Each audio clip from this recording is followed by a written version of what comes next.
Ceci est une sterne arctique. Elle pèse 100 grammes et elle fait la plus longue migration sur Terre, tout animal confondu. Cette petite bête fait un aller-retour entre le pôle Nord et le pôle Sud, donc elle traverse plus de 70 000 km. Et si on fait le calcul, sur une durée de 34 ans, qui est l'espérance de vie de ce petit oiseau, il va traverser une distance d'environ 2 400 000 km, ce qui est littéralement plus que 6 fois la distance entre la Terre et la Lune. Donc la sterne arctique pourrait théoriquement faire 3 allers-retours entre 2 objets célestes, ce qui est juste incroyable. Et en comparaison, l'être humain qui vit 2 fois plus longtemps qu'une sterne ne traverse que 170 000 km dans sa vie, ce que la sterne pourrait faire en 2 ans et demi. Certes, tous ces chiffres et toutes ces statistiques sont intéressants, mais comme la grande majorité des animaux qui font des migrations, la sterne arctique s'arrête pour dormir, pour manger et pour se reposer. Du coup, l'animal qui nous intéresse dans cette vidéo, c'est l'espèce qui fait la plus longue migration sans arrêt de tous les animaux. Et c'est une espèce d'oiseau qu'on appelle la barge rousse.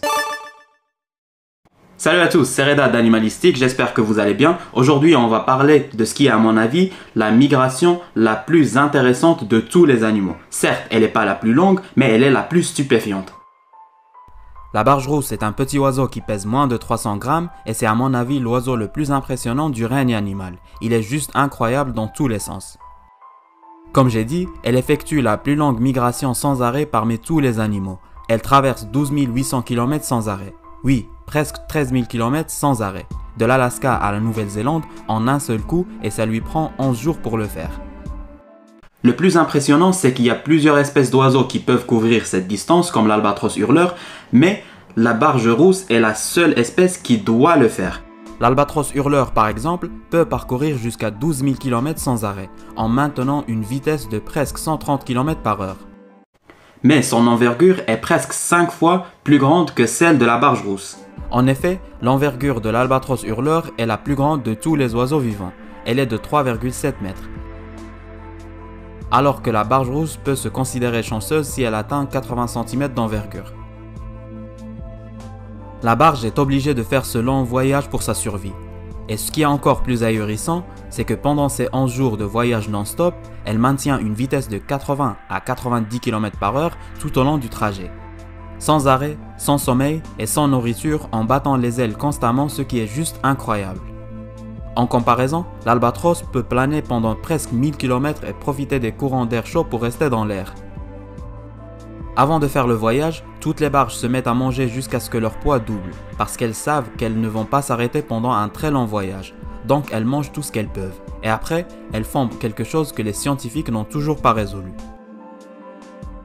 Elles réduisent la taille des organes internes qu'elles considèrent inutiles pendant le voyage pour balancer le poids. Et avec tout l'effort qu'elles font pendant ce trajet, leur poids peut baisser jusqu'à la moitié de leur poids normal. Les oiseaux migrateurs utilisent souvent des techniques de vol pour optimiser leur énergie. La formation en V symétrique est une méthode qu'on voit chez un très grand nombre d'oiseaux. Elle consiste à se mettre en V pour transférer les petits tourbillons et les vortex créés par le battement des ailes des membres qui sont à chaque bout. Chaque oiseau soulève l'individu derrière lui et aucun membre du groupe ne reste en permanence dans la même position. Il y a une rotation qu'on ne sait toujours pas si elle est organisée de manière hiérarchique ou bien il y a un autre élément qui détermine qui passe en premier. Mais l'organisation n'est certainement pas aléatoire parce que le positionnement de chaque membre leur permet de se voir et de communiquer et de garder un contact visuel pour s'organiser le plus parfaitement possible. Contrairement à beaucoup d'espèces d'oiseaux où les mâles et les femelles ont des plumages différents, chez les barges rousses, les deux sexes sont semblables esthétiquement, mais la femelle reste plus grande que le mâle avec un bec plus long. La seule fois où la femelle diffère du mâle, c'est en été quand elle développe un plumage plus clair et perd la rousseur de ses plumes.